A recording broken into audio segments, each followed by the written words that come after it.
Il revient d'une célébration d'un mariage civil. A-t-il dit aux mariés, vous pouvez vous embrasser? Les a-t-il obligés de le faire ou pas? Isaac Mukendi est là avec moi pour parler de ces sujets. Mais principalement aussi, on va revenir sur d'autres sujets d'actualité. On parlera de l'accord de Doha, comment se porte sa commune de Limété et plein d'autres choses. Restez avec nous, madame, monsieur, pour pouvoir découvrir tout ceci. Isaac Mukendi, bonsoir, merci d'être là. Bonsoir, merci beaucoup Monsieur Gaëtan et je vous remercie de m'avoir prêté votre micro aujourd'hui pour partager ces instants avec vous. C'était une émission très attendue. Hein, en effet, et pour moi, je dois quand même le préciser que c'est 7 mois après que je reviens aujourd'hui sur le plateau de Télé 50. Ouais. La dernière fois, c'était en octobre avec mon ami Ochokoum. Ouais. Aujourd'hui, ça fait pratiquement 7 mois et je suis très heureux de moi également très heureux de vous retrouver ici sur Télé 50. Quand j'ai fait l'annonce de votre arrivée, il y a une de vos, comment vous vous appelez, ceux qui sont dans votre commune, là, vos administrés, une de vos administrés qui m'écrit en disant « Ah, vous allez le recevoir, lui qui n'arrange pas sa commune ». Je me suis dit de répéter exactement ce qu'elle a dit. Karine Dikonja qui a alimenté, dit « Il n'arrange pas sa commune ». Sur quel plan, pratiquement? Lui ainsi que sa chef. Sur quel volet? Alors, sur quel volet? C'est à vous de me répondre, justement. Si vous arrangez, qu'est-ce que vous avez fait déjà? Bon, actuellement, la commune de Limété se porte bien, à l'image de Kinshasa, bien sûr.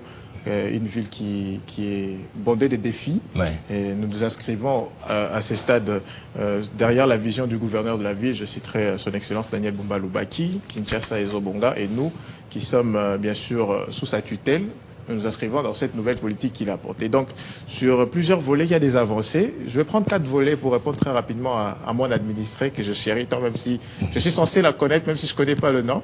Karine Dikonja, c'est comme ça qu'elle s'appelle. En effet, on en profite pour la saluer. Sous les volets sécuritaires, par exemple, aujourd'hui, il y a plusieurs avancées. Dans notre commune, il y a vraiment une baisse sensible du taux d'insécurité, avec les efforts consentis déjà au niveau du gouvernement central, à travers le ministère de l'Intérieur. Vous avez aujourd'hui la fameuse opération Ndobo qui a produit inexorablement des fruits à Limété. Aujourd'hui, la criminalité est vraiment revue à la baisse.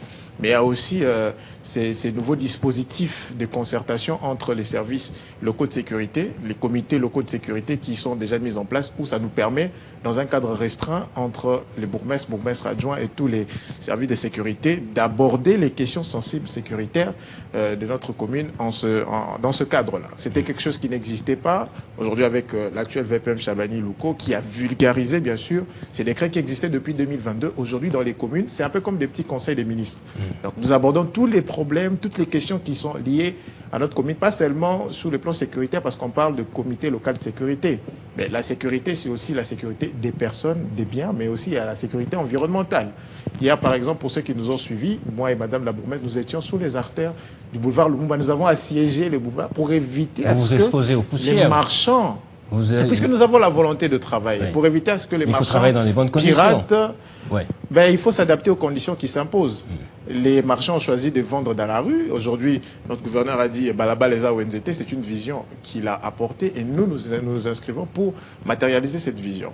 Et sur le plan sécuritaire aussi, nous espérons... Quand vous n'êtes pas là, ils vont revenir. Vous savez, non, il y a un dispositif qui est mis en place. Instaurer l'autorité de l'État, même en votre absence. Une brigade permanente qui fait les monitorings à chaque instant. Mais c'était pour marquer justement votre présence, pour dire à la population qu'on suit de très près ce qui se passe. Il faut qu'on sente l'autorité de l'État à tous les niveaux et même au niveau des entités territoriales. Mais ça ne veut pas dire que quand vous tournez les dos, le souris commence à danser. En tout cas, depuis qu'on a mis en place ce mécanisme, je pense que ça portera vraiment des fruits. Et il faudra que notre boulevard retrouve sa belle robe d'attente. Je sais aussi que ce n'est pas facile de gérer Limété, ça en effet, c'est une commune aux allures d'une ville même, parce qu'on compte près de 600 000 habitants. S'il faut vraiment suivre à la lettre ce que disent nos lois, une ville peut déjà être érigée dans un territoire où il s'y établit près de 100 000 habitants. Donc, si on a déjà plus ou moins 100 000 habitants, on peut y créer une ville. Aujourd'hui, Limété a plus de 600 000 habitants. C'est l'équivalent de 6 villes, il faudrait qu'on le dise ainsi. Et donc, sur les volets sécuritaires, des avancées. Sur le volet infrastructural aussi, sur le plan de l'infrastructure, Limété a bénéficié d'un lot de voiries par un projet financé par le gouvernement central, ce dont je remercie l'actuel ministre des Finances, Doudou Fwamba, qui aujourd'hui a pu financer le fameux projet 3 communes, qui autrefois était asphyxié de moyens. Aujourd'hui, à Limété, dans la partie Kingabwa, nous avons bénéficié de près de 10 km de routes qui vont permettre le désengorgement, bien sûr, de ce quartier délimité. Donc, à partir de Kingabois, facilement, avec le tronçon qui est en train d'être réhabilité, vous pouvez vous retrouver dans les communes comme Massina, Njili, ça passer par le boulevard Lumumba. Ouais. C'est sous le volet infrastructural. Mais il y a aussi, bon, on va appeler ça une initiative personnelle, si pas privée. Aujourd'hui, Limité a bénéficié d'un lot de 30 ponts. Un don, bien sûr, qui nous a été offert par l'honorable Gekoko Moulumba, à l'occasion, bien sûr, du 30 juin de l'indépendance.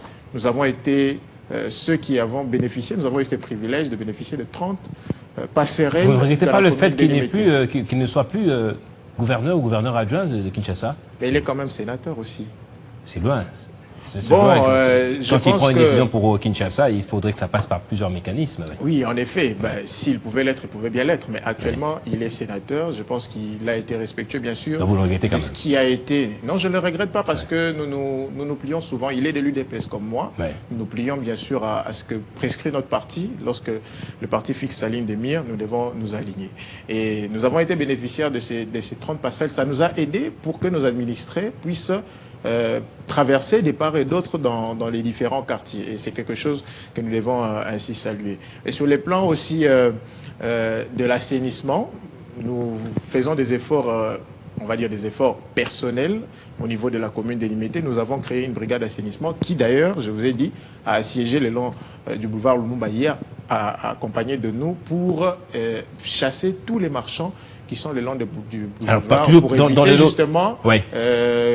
Qu'on ne puisse pas avoir une ville insalubre. J'ai une litanie de questions à vous poser et j'ai la chance de vous avoir en face de moi. Je vais aller vraiment rapidement, ce sera peut-être du tac au tac. Dans la liste des questions que j'ai reçues, il y a quelqu'un qui a dit vous êtes allé devant l'église du pasteur Millet Cité Bethel pour faire enlever ou retirer les voitures là-bas parce que c'est le leader d'opinion l'avait exprimé lors d'une prédication, mais sinon partout à Limité, il y a des voitures qui passent la nuit, le jour, etc., oui, qui causent beaucoup de problèmes de santé environnementale, mais aussi de problèmes de sécurité.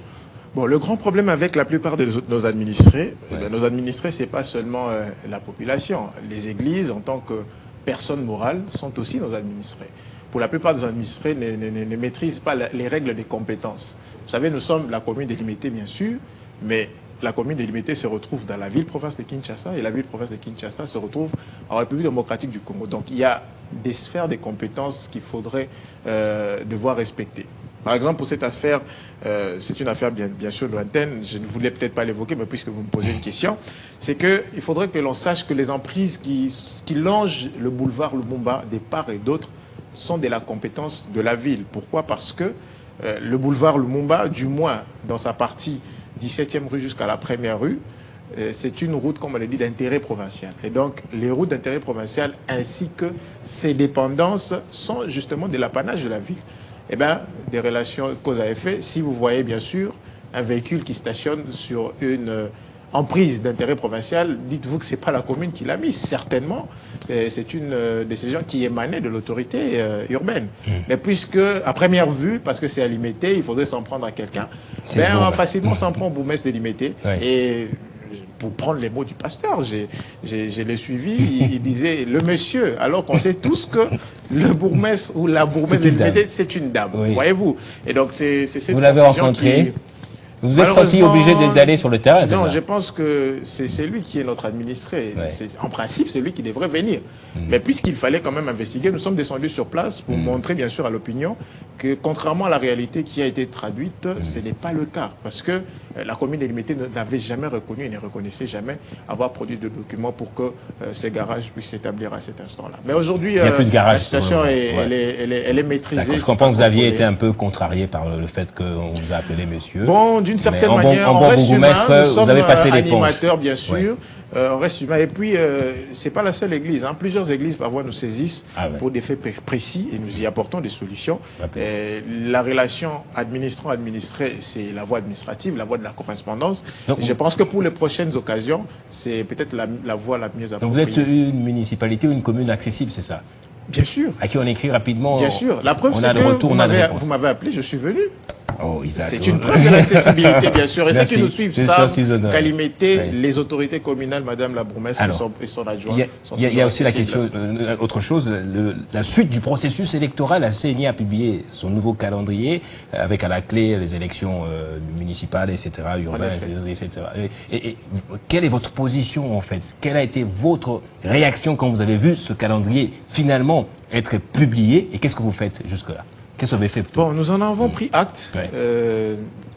En tant que légaliste, vous savez, au-delà d'être maître adjoint, je suis juriste. Ouais. Et ben, la CENI, c'est une institution d'appui à la démocratie qui œuvre pour l'avancement de la démocratie à travers le processus électoral. Et donc, moi, en tant que légaliste, je ne peux pas m'ériger un obstacle contre une avancée significative, même de la décentralisation de notre pays.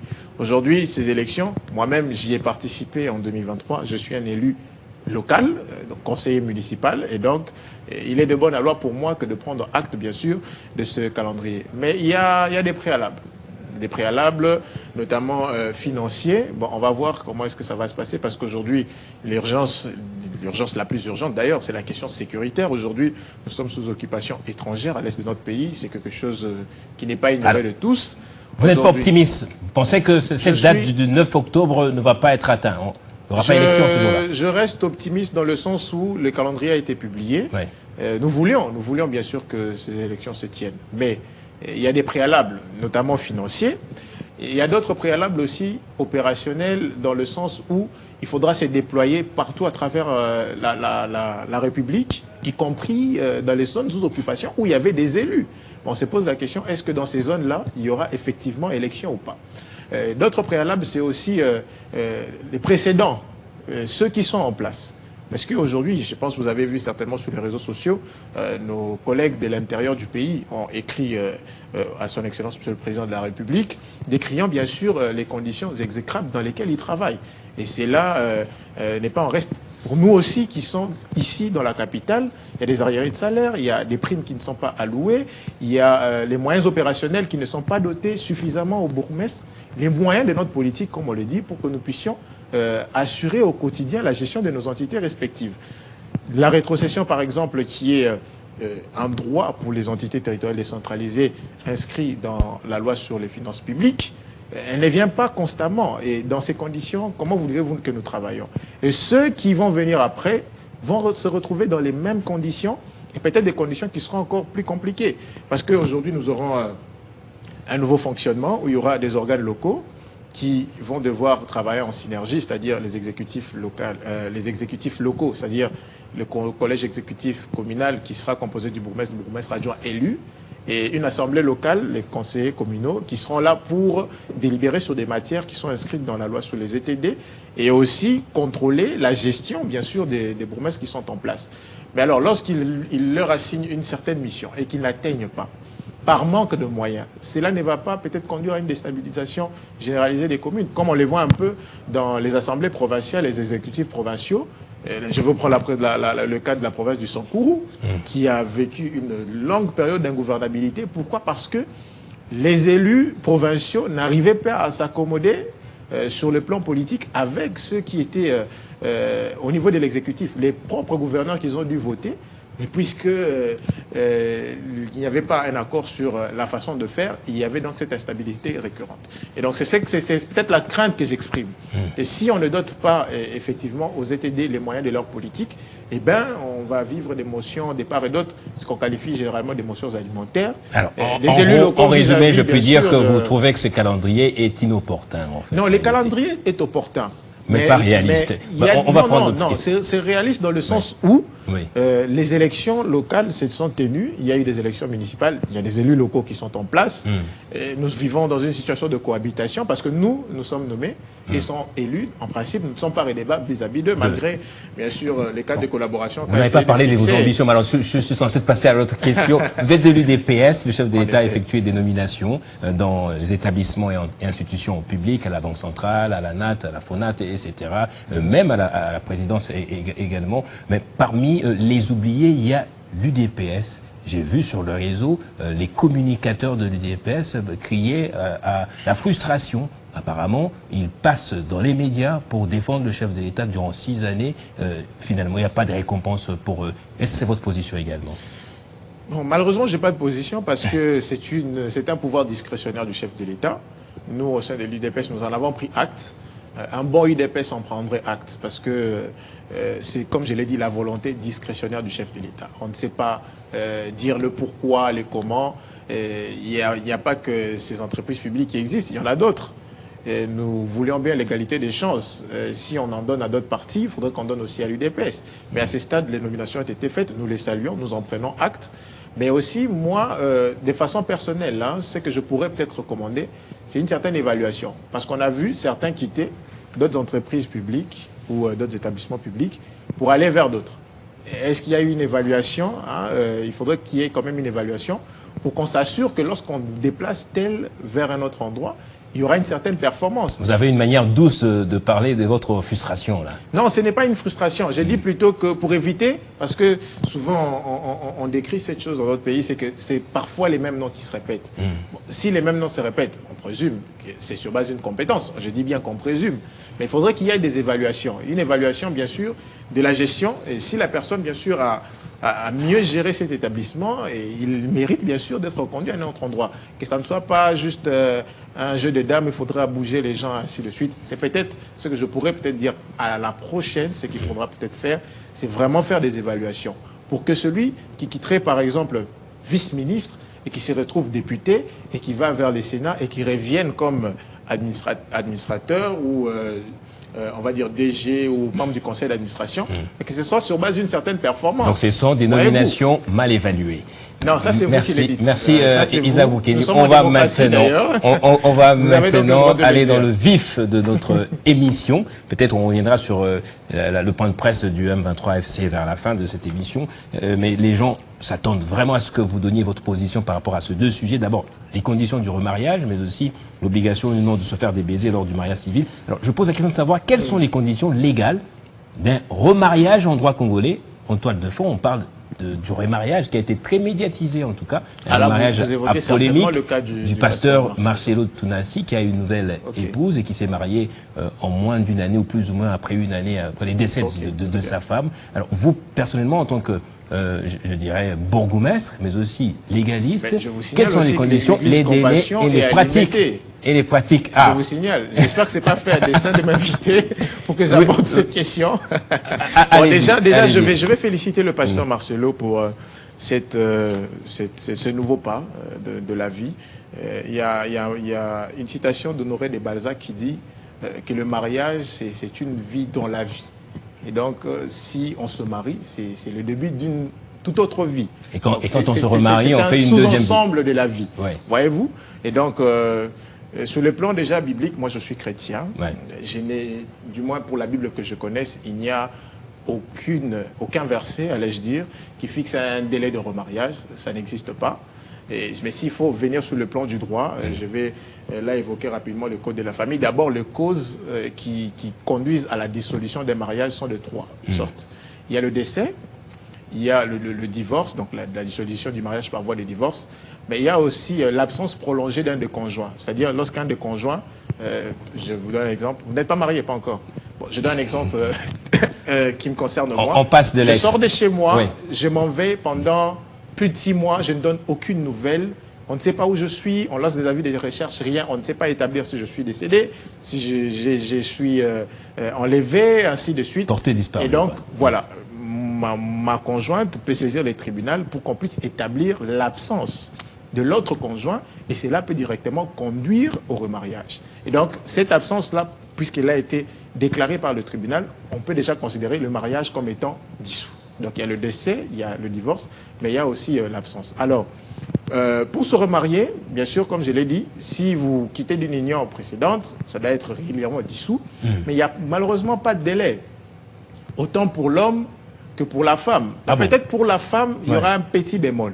C'est que le législateur, prévoyant bien sûr des cas de femmes qui pourraient peut-être être sous état de grossesse, alors que le mariage était en état de dissolution, il y a un délai qui devrait être observé qu'on appelle le délai de viduité. C'est-à-dire, pendant 300 jours, et c'est là, c'est conformément à l'article 355 du Code de la famille, la femme devra observer ce délai-là pour pouvoir se remarier.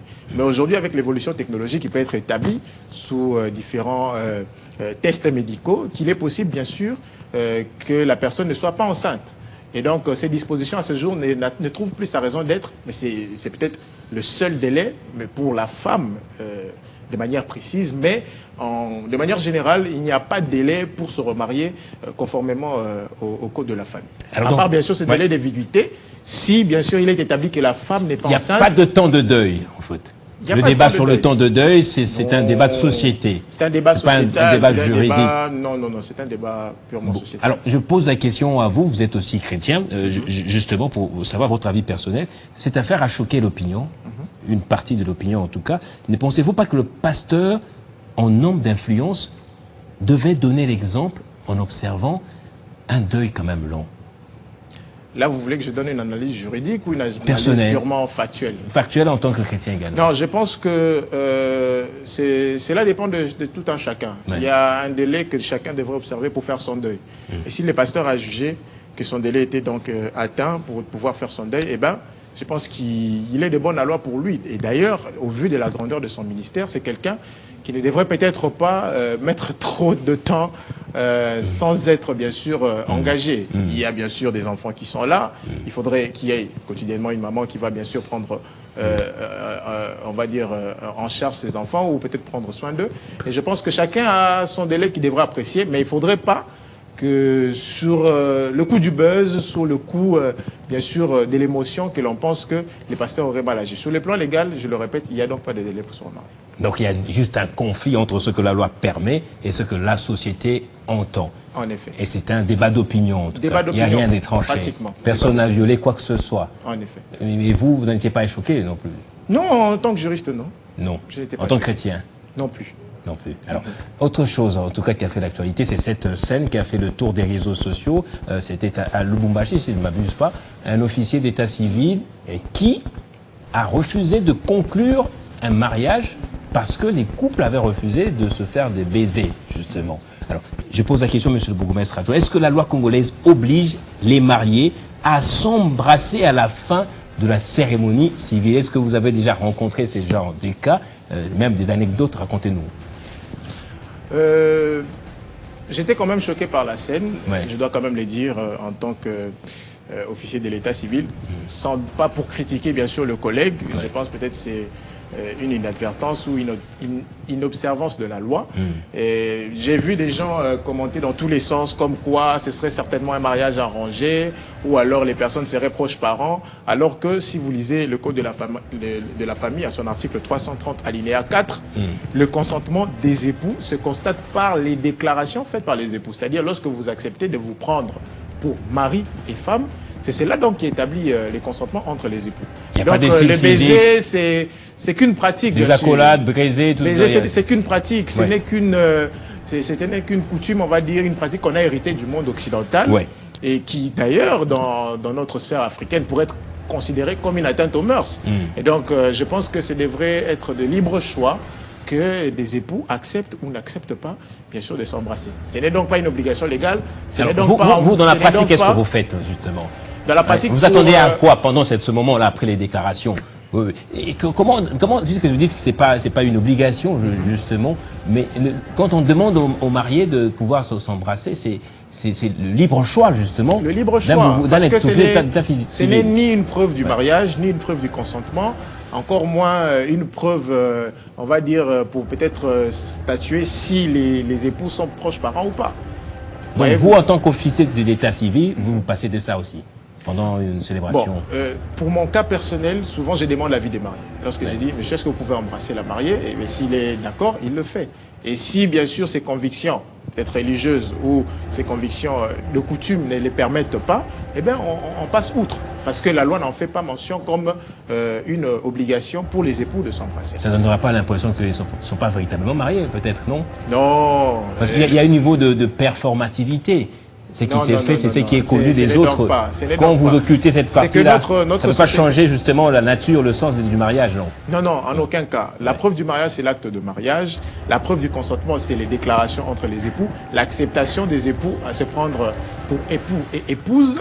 La capacité, lorsqu'on remarque bien sûr que les époux sont tous majeurs, le versement de la dot comme condition aussi de fond du mariage. Et ce sont là les seules choses qui peuvent donc établir les mariages conformément au droit congolais. Même les ports des anneaux, ça n'a aucune valeur juridique. Wow. Voilà, parce que les gens pensent que... Et si vous, ça vous a n'avez pas révélé d'anneau, quoi ce débat, cette affaire après? Après, À chaque fois que vous célébrez un mariage, davantage nos lois, Oui. vulgariser davantage nos lois, mais aussi et surtout former davantage ceux qui vont devoir occuper ces fonctions-là, l'officier de l'État. Merci beaucoup Isaac Mukendi d'être passé. Merci à vous. C'est moi qui vous remercie. Merci à vous aussi pour votre attention. C'est la fin de ce qui est direct. Merci à Bellarmin Katalay qui nous a aidé à préparer cette très belle émission. On se retrouve le vendredi prochain avec le même plaisir.